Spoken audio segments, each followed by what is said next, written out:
Test. Yeah, back. All right, so this is episode 3, part 2. Right, yeah, we go. We're back at it. I think I know where I was at, man. Like, so. Hold on, let me ask you. Yeah. You were about to talk about how DJing vinyl is whack these days.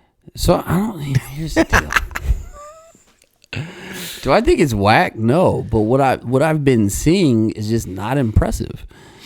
Like, I don't want to see you just play records. I want to see you DJ, like, and do something with it. Like, you know, we came up DJing, playing records, right? Like, so it's not impressive to me that you just showed up with a crate of records and then you can put a needle on a record and play it. Like, that, to me, that don't do nothing, right? Like, you still gotta show out. You still gotta get down. And I think that, like, people are using the fact that they actually I didn't know that was happening. A physical record. Who's doing that? Say it. No, don't say it. But say it. But don't. It's not even anybody in particular. You saw it somewhere. I've been seeing it a lot of places. Like, I watched, was it Dante's Hi-Fi? Some videos there. I've seen, but my exposure has been DJ Coco, Scratch Bastard. I watched a Scratch Bastard set, and he was just playing records. But okay, so you happened to catch the one time he was on YouTube. He's in that room where he's got his vinyl wall and he's got his turntables right there, and he's just kind of just playing records. But you have seen him mix vinyl.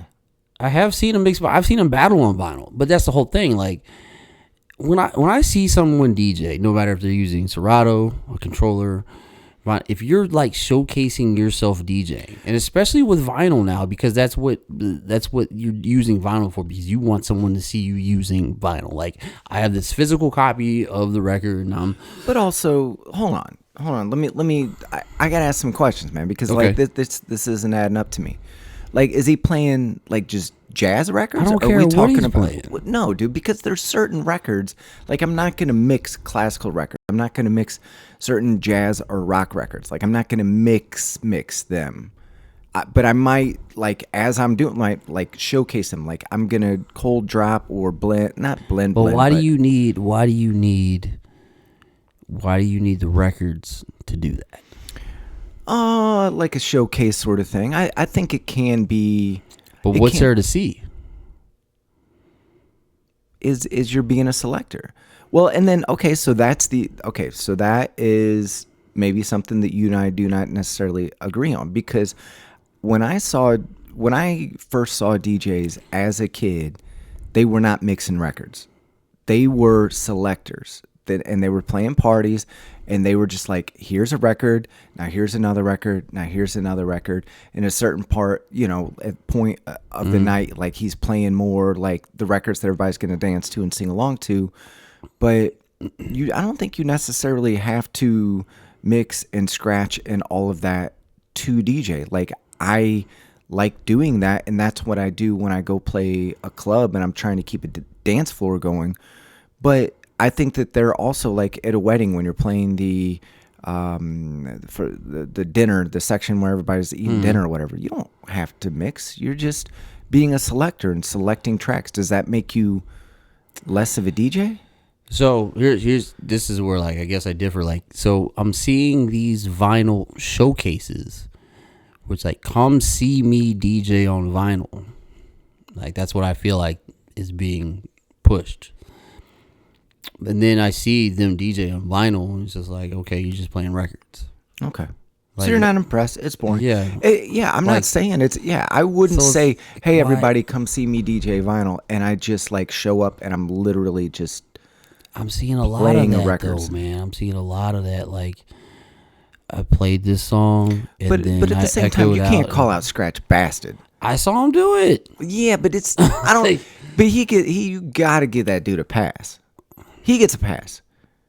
I mean, I don't know. I mean, Scratch Bastard's dope. Yeah, I mean, I've seen him.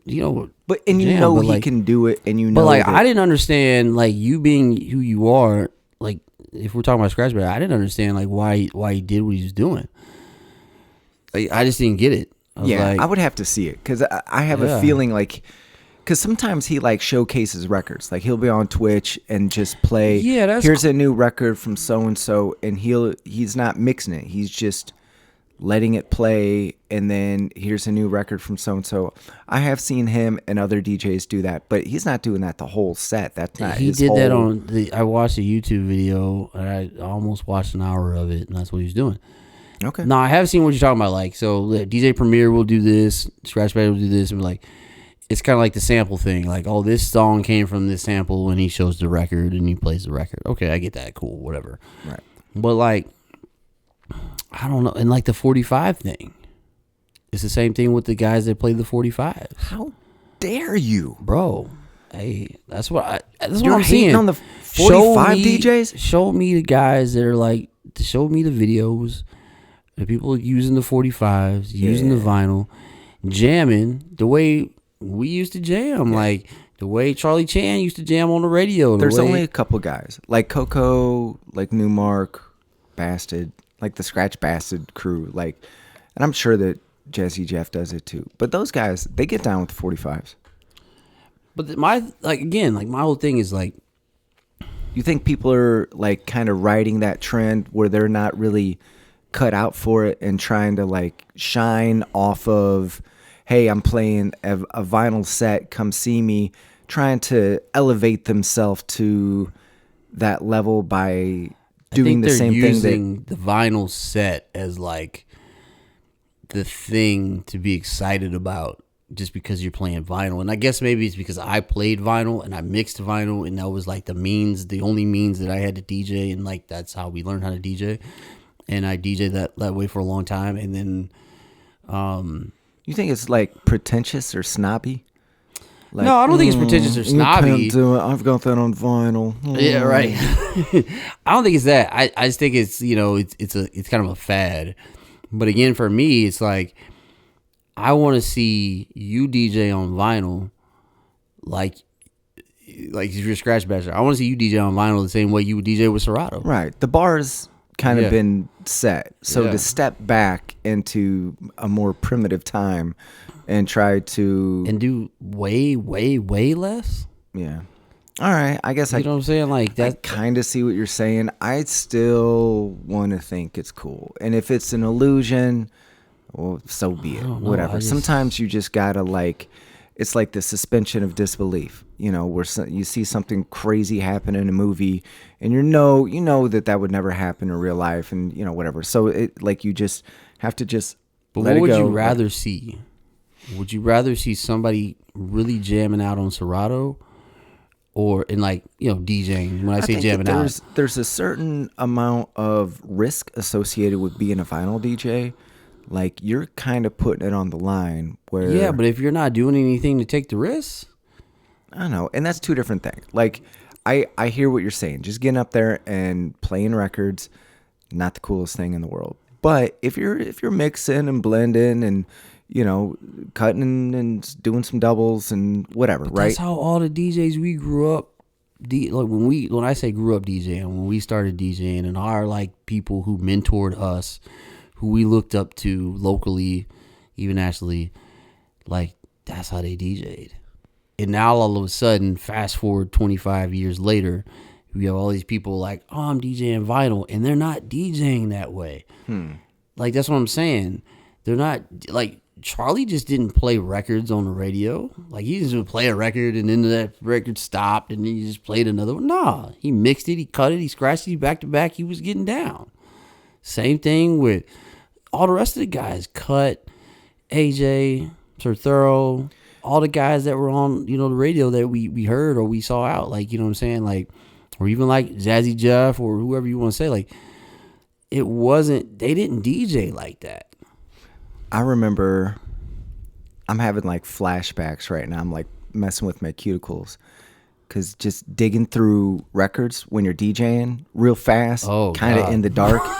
And then all of a sudden your finger starts sliding across the record and you're like, and you look down and your hand's just covered in blood because you got a paper cut going across your why'd cuticle. You even bring that up, bro? Yeah, you feeling me? You know exactly what you like. Stick your hand down to get one, and you just catch that cuticle. Now it's leaking. Oh, in the middle of a set. Oh, So you that was can't play that worse. record because you don't know it's wet. That's the worst. That And was so the worst. you gotta with your other hand as you're looking for a napkin or something to wrap your finger Yeah. in. Why you even Ooh, bring that up, bro? I'm sorry, but yeah, dude, like the whole That's time we're why I sitting ain't there. going back to DJing vinyl, bro. Well, Like, yeah, right I there. mean, there's things like that. You got to respect the Right there. the I ain't vinyl going back, DJs that bro. are kind of going through them things, and Sheesh. man, the pop or the the record that you don't know has got a skip in it. You ever warp a whole crate?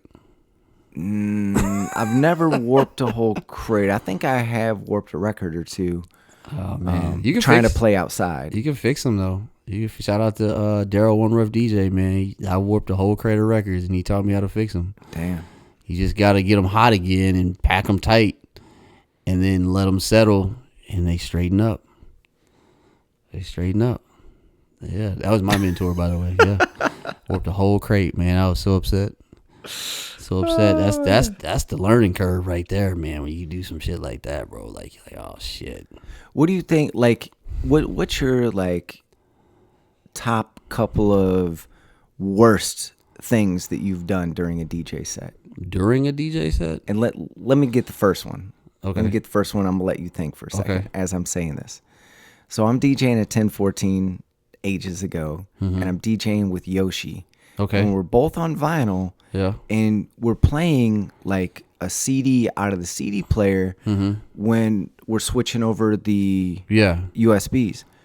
And I'm looking, and there's a CD playing in the CD player, and I just pull the USB Oh, you pulled the cord, wrong one out.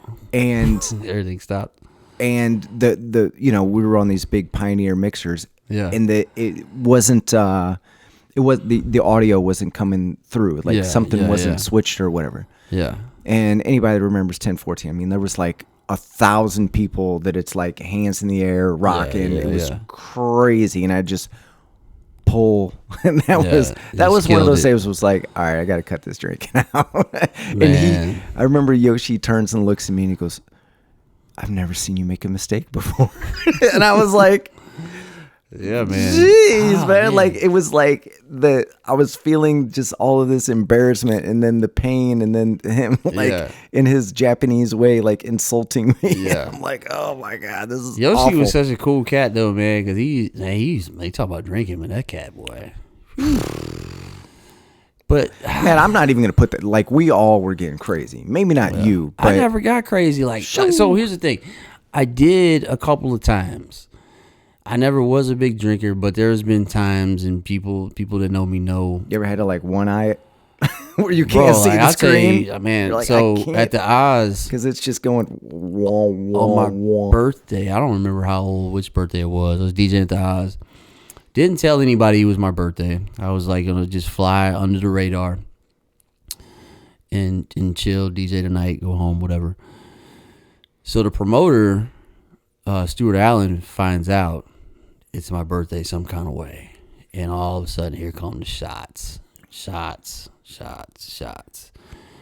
And this is back when in Paris, Jay-Z, Kanye West, big record.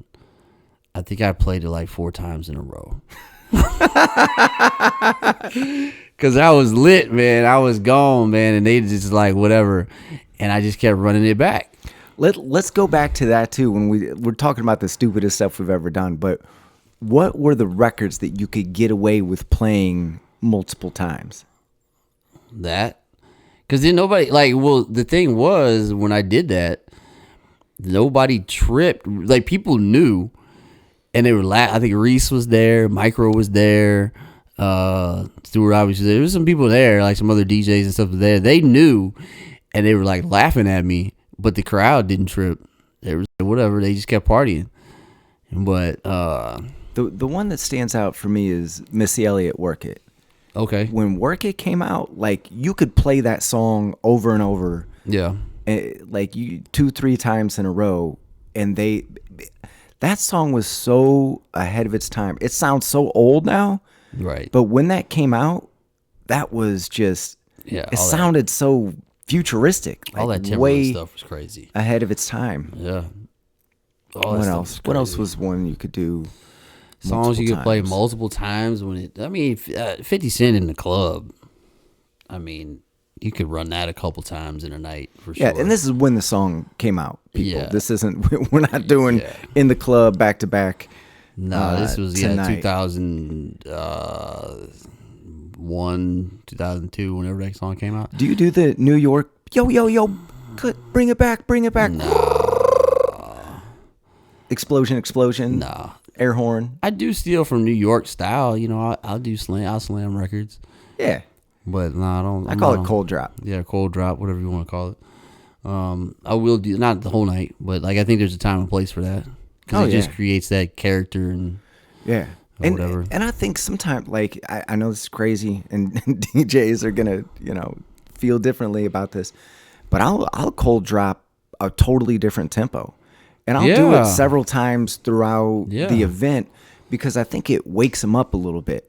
Like they're like, whoa, okay, hold on, we're in a totally different tempo. This is a whole different thing. Because sometimes you can mix too well, where people kind of, I don't want to say they fall asleep on you, but like you kind of absorb into the environment. But when you do things like a cold drop, or like, especially, if you cold drop the intro of Back That Ass Up instead of mixing it in, people wake up.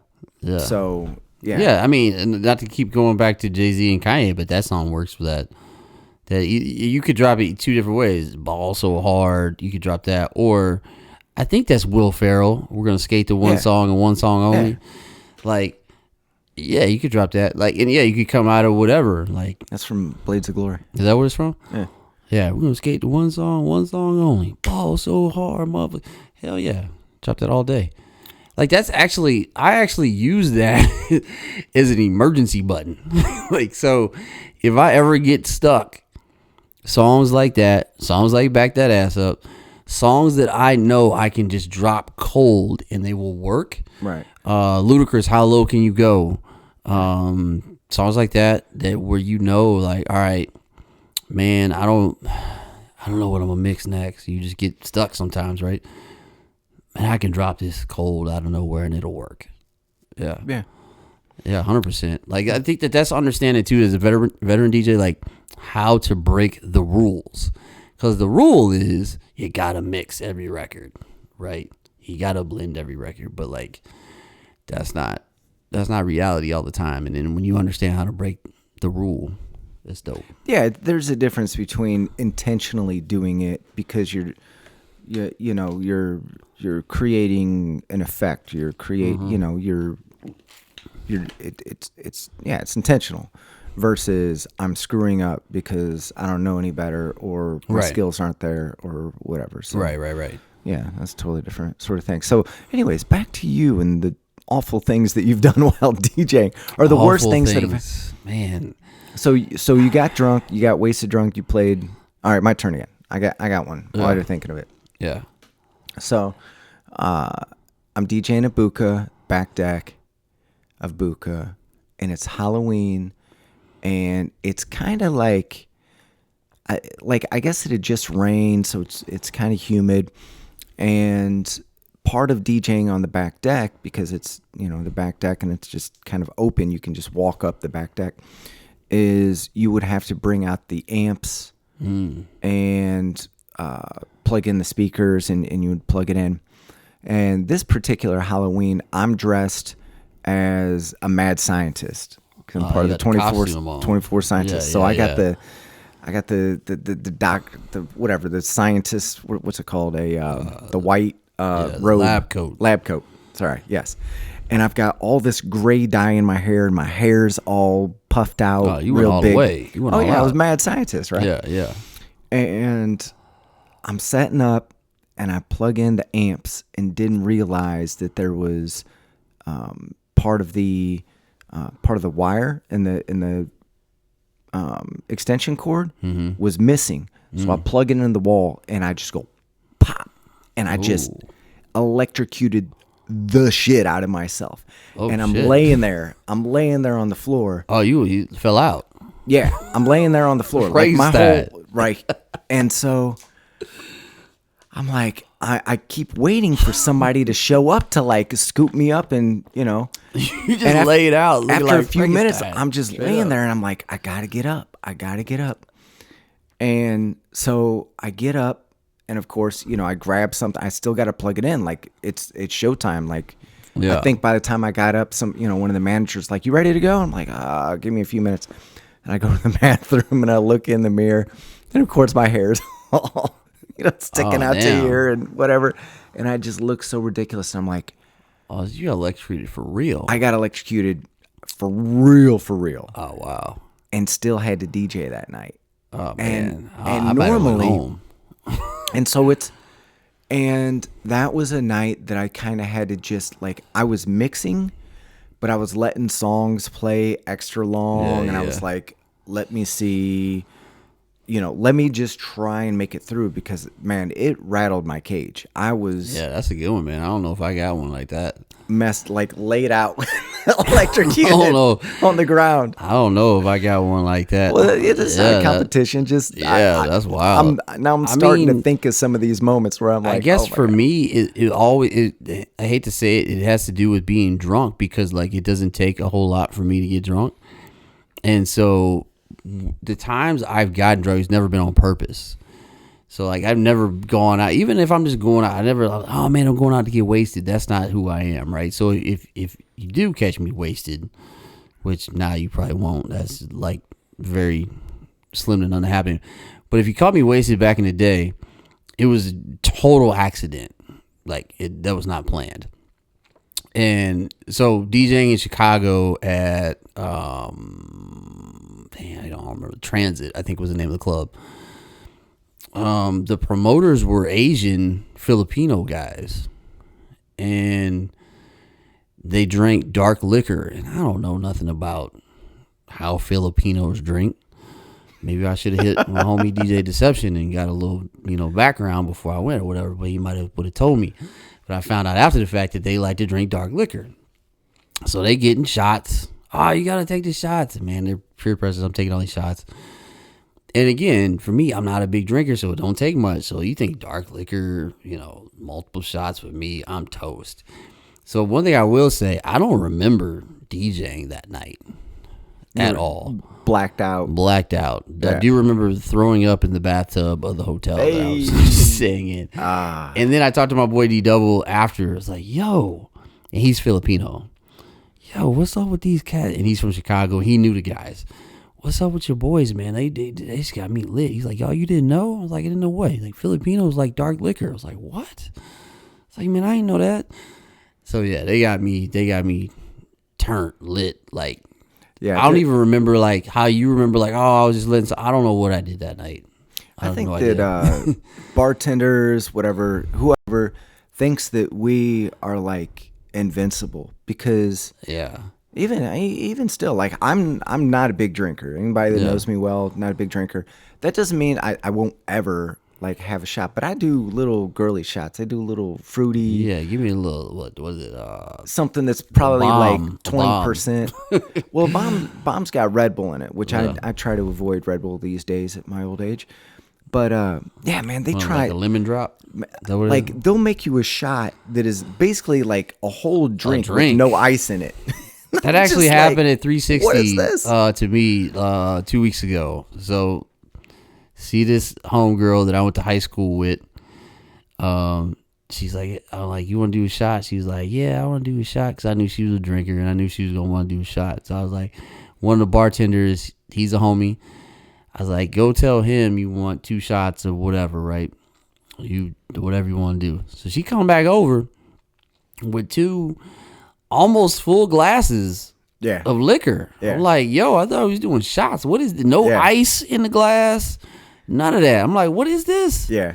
Like I appreciate the what hospitality. Right. I'm like, but damn. I have to work. Right. I have to like have my wits about me, and I think, it's this weird thing where like they want to be cool, they want to hook you up, but sometimes if you let them, they will get you shit faced, and then up. Next thing you know, like so don't let people get you in trouble. Not that we're preaching over here, shout or out, whatever. Shout but out like, to that boy RDJ though, man. If you ever catch RDJ taking a shot, take a picture, because you ain't gonna do it. You ain't gonna catch him. He doesn't do shots? No. I feel like I've done shots with No, Artie. you ain't. You thought you did. Really? Oh, it's You thought you did. He got you. RDJ. when everybody like RDJ is the shot magician, really, bro. Shot magician. I'm sorry, Artie, man. I'm putting you on blast, bro. But I love you. But yeah, he's a shot magician, dog. That's funny. That dude will. Yeah, he will get out of taking them shots. Yeah, that shot will be somebody else. What's crazy is he like buys me shots when I see him. Yeah, but he ain't taking it. Really? Nah. Man, Maybe one in the beginning of the night, but catch him in the middle to end of the night. No, it ain't happening. Yeah. He seems like he's a healthy. That's why you ain't never seen him drunk for real, dude. You ever seen him drunk? No. Right, that's what I'm saying. Yeah, but a lot of people drink and you don't really see them. I mean, it's a bar. You're not really like looking around for who's drunk in here because everybody's but you drunk. ain't never seen him fall out. We seen some of the homies. Oh yeah. Wasted. Yeah, we're not gonna call out names on Yeah. that because they can say the same thing about me. Wasted. Yeah. Yeah, I don't know. Yeah, I don't know, man. I don't know, just so many. But yeah, I don't know. I don't think I had that. I think that's it. Like for me, like it's had to be most of them are drinking related. Drinking related. I did have some crazy stuff happen. I remember at Bobby's place on Main Street, this girl tripped over something and took the whole power out of the place. Damn. Yeah, she tripped. It was something to do with like the way they ran some extension cord. I didn't set it up. They had ran it like across the step to get into the DJ booth, and they covered it. But then I don't know. Somehow this girl was walking up into the DJ booth to request a song, and she tripped over it, pulled the plug out, and I guess the way she yanked the plug out, it probably like sparked and shorted everything. But it literally like killed the power to the entire bar. Oh snap! So they had to go back and like flip the breakers and all that, and it was wild. The whole place went black, dark, everything turned off. One time I was DJing somewhere down on Washington, and I valet park, and they're like, I had a nice car at the time. They're like, we're gonna park your car right here in the front. We'll keep it here so that it's safe. I'm like, all right, that's cool. And then halfway through the gig, they're like, hey, man, there was a fight outside, and somebody got their head put through your rear window in your car. And I'm like, oh, hell no. And I go outside, and sure enough, the back window of my car, like right in front of the club, is smashed out. And I think some people had gotten a fight in the club. They pushed it outside. The fight kept going outside. And somebody just put somebody's head through the back window of my car. So I'm driving home and it's freezing cold. Right. And glass is flying around in my car, and I'm just That's like, the worst, bro. Oh man. Oh yeah. Worst. Just the craziest things happen. Like nightlife, late at night, everybody's drinking. Like you're downtown, it's just the perfect storm for just crazy things to happen. What's the phrase? Like nothing good ever happens after like 2 a.m. or 3 a.m. Yeah, we're not even off work at that time yet. So yeah, I've seen some wild stuff. I've seen some bad car accidents. Yeah, late at night. But I mean, that's just that comes with the territory. Running around the city after hours. I got a question for you. Yep. Do you ever step in for security? Like if a fight's happening, you stay out of it? No, I stay out. I don't get paid for that.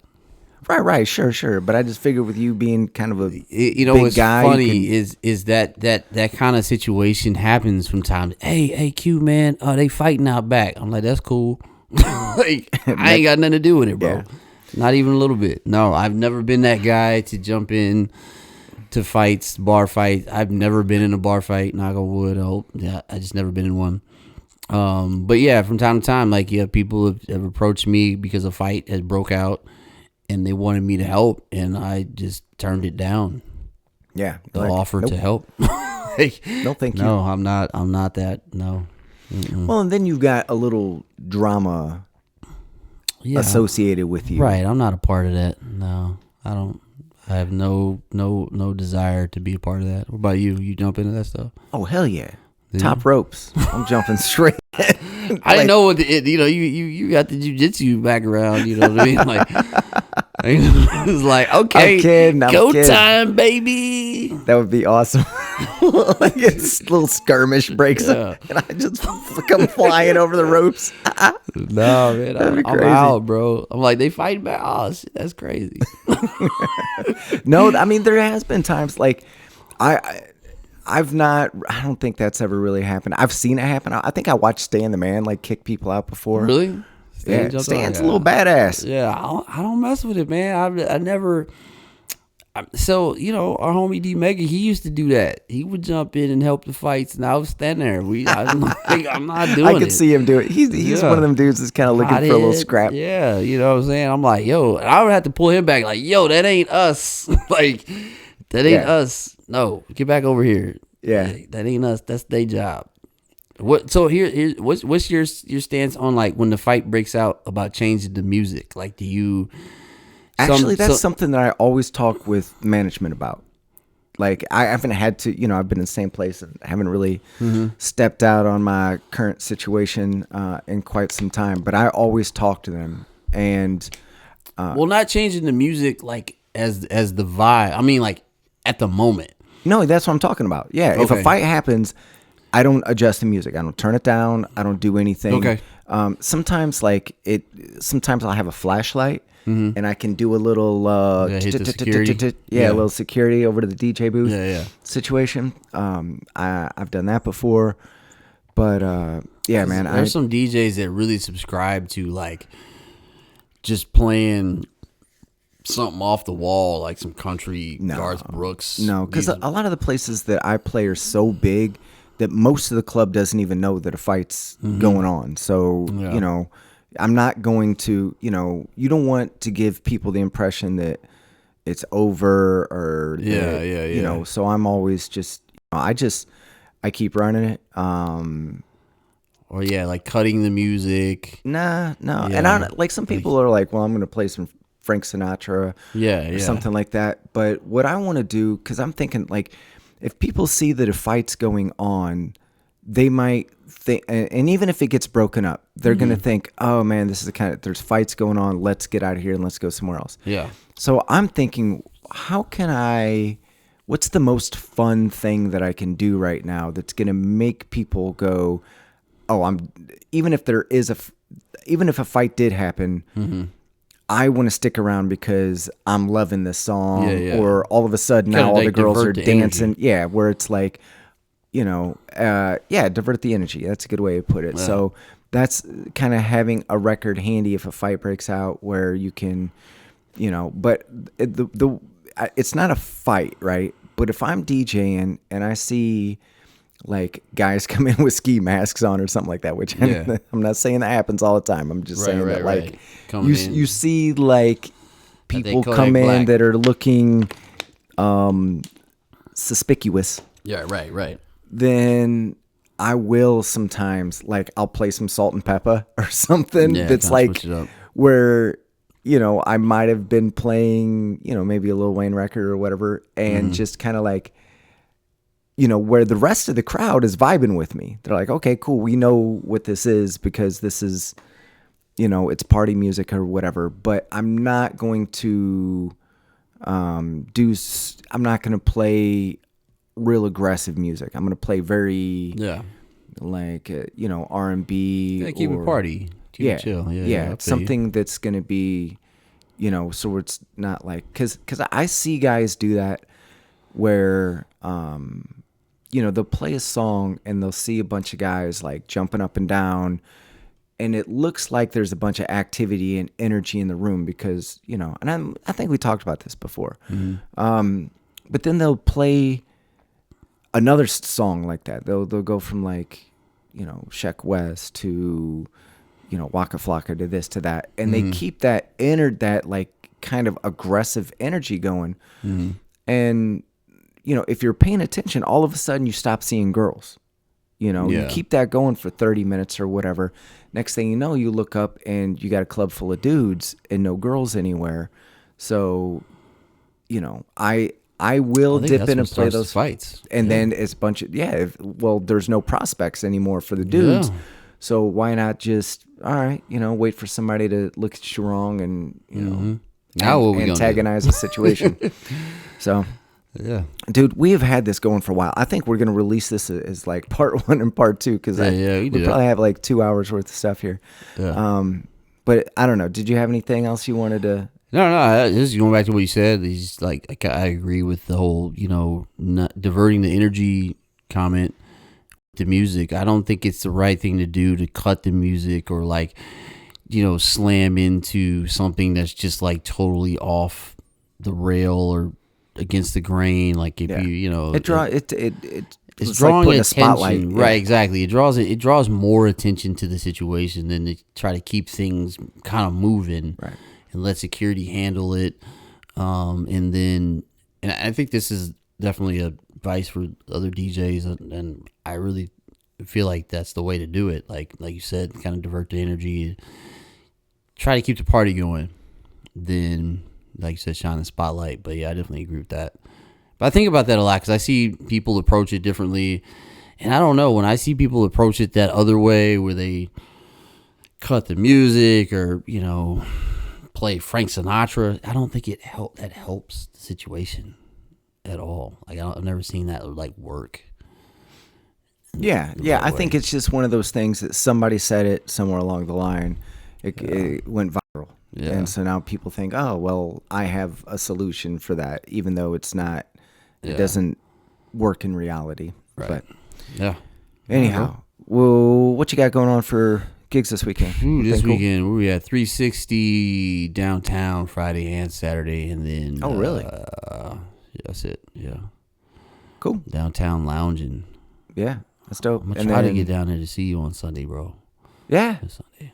Dude, come through. It'll be nice. And so, I'll be there this Sunday, and then the following week I'll be in California, so I will not be there. Okay. So I'll be in San Diego. There you go. Getting that sun. You better take your sunscreen and get your spray tan on or something.